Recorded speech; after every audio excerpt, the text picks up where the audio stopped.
Well, this is the chicken we butchered. We're frying it up. What we usually do is fry it, brown it, and then we take it out and we put it on a pan and put it in the oven.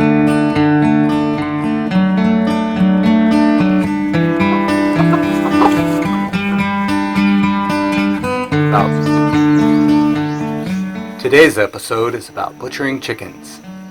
A while back we showed you our chicks, and they're all grown up now, so they're ready to be butchered. We're going to get that done. Can't wait to eat fried chicken.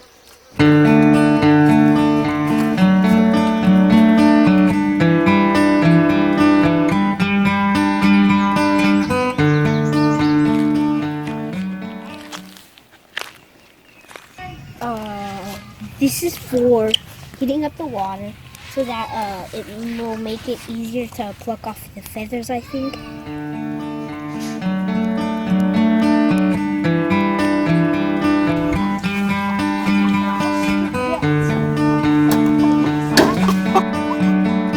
Well, today we've been raising these chicks, and they're not chicks anymore. They're grown up and big enough to butcher. We need to get them butchered pretty soon because it's going to be too hot. As you can tell, he's hot already. And as we go into the summer, it's going to be harder and harder to keep these guys alive because it's just so hot out here. You know, killing animals and eating them kind of seems like a cruel thing, but really when you eat meat at all, you're taking part in the killing of an animal. That's the reality of it. Whether you did the actual killing or not, you're participating in it. And that's part of who we are as humans, I believe, is we're omnivores. We eat plants, we eat meat.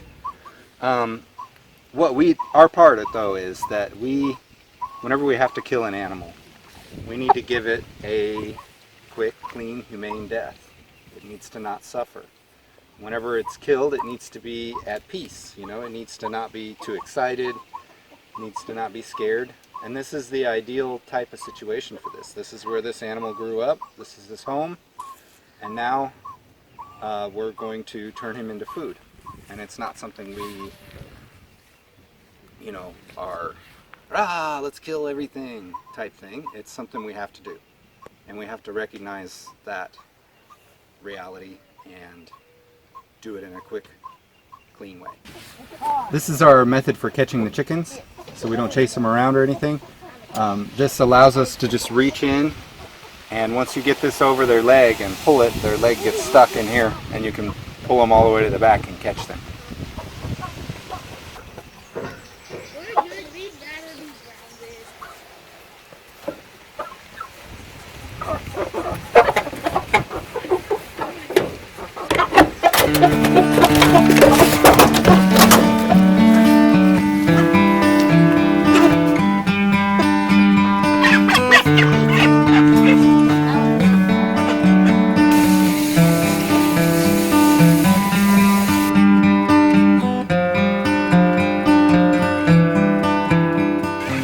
We're a little over 160. Where we want to be is about 150. If you run it at about 150 for young birds, they pluck really easily. For older birds, you want to go about 185 or so. So since this is too hot, I'm going to add some cold water. I deliberately didn't fill my pan too full so that I could add cold water because I knew it overheat.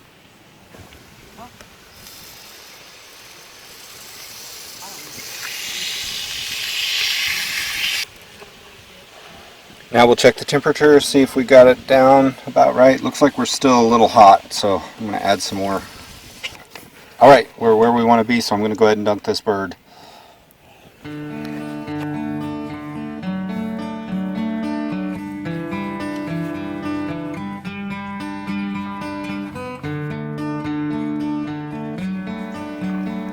This is how we tell if it's been in the water long enough.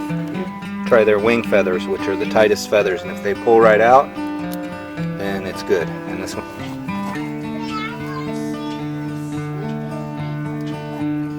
this one's not plucking as easily as the first one did. I think either we lowered the temperature too much, or we should have left it dunked a little bit longer or both.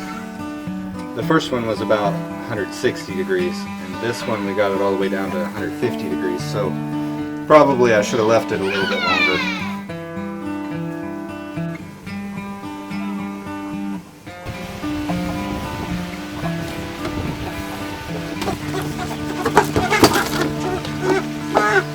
Thanks, David.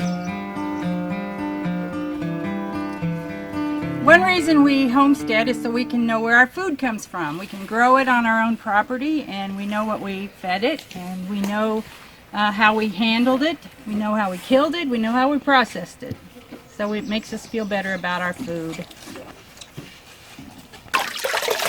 I've got 2 tubs here. This tub is where it's rinsed off after it's plucked, so the bird's still kind of dirty and gross, got a lot of loose feathers on it. Then I take it over to the table and gut it. Then I bring it back to this cleaner water and do a final rinse on it and make sure all the little pin feathers are out and things like that.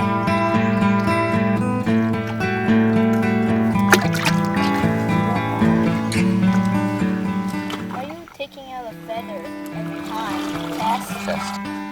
Alright, it's your guys' turn to try and pluck this chicken. Chicken plucking training.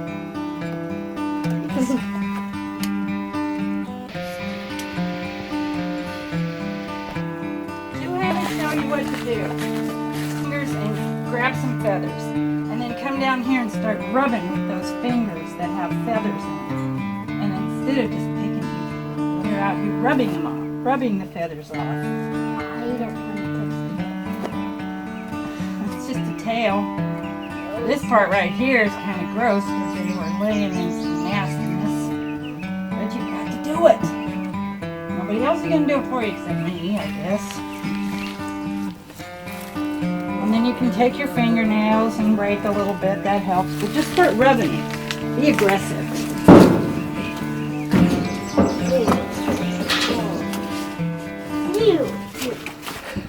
Uh-oh, there we are. We're backlogged already.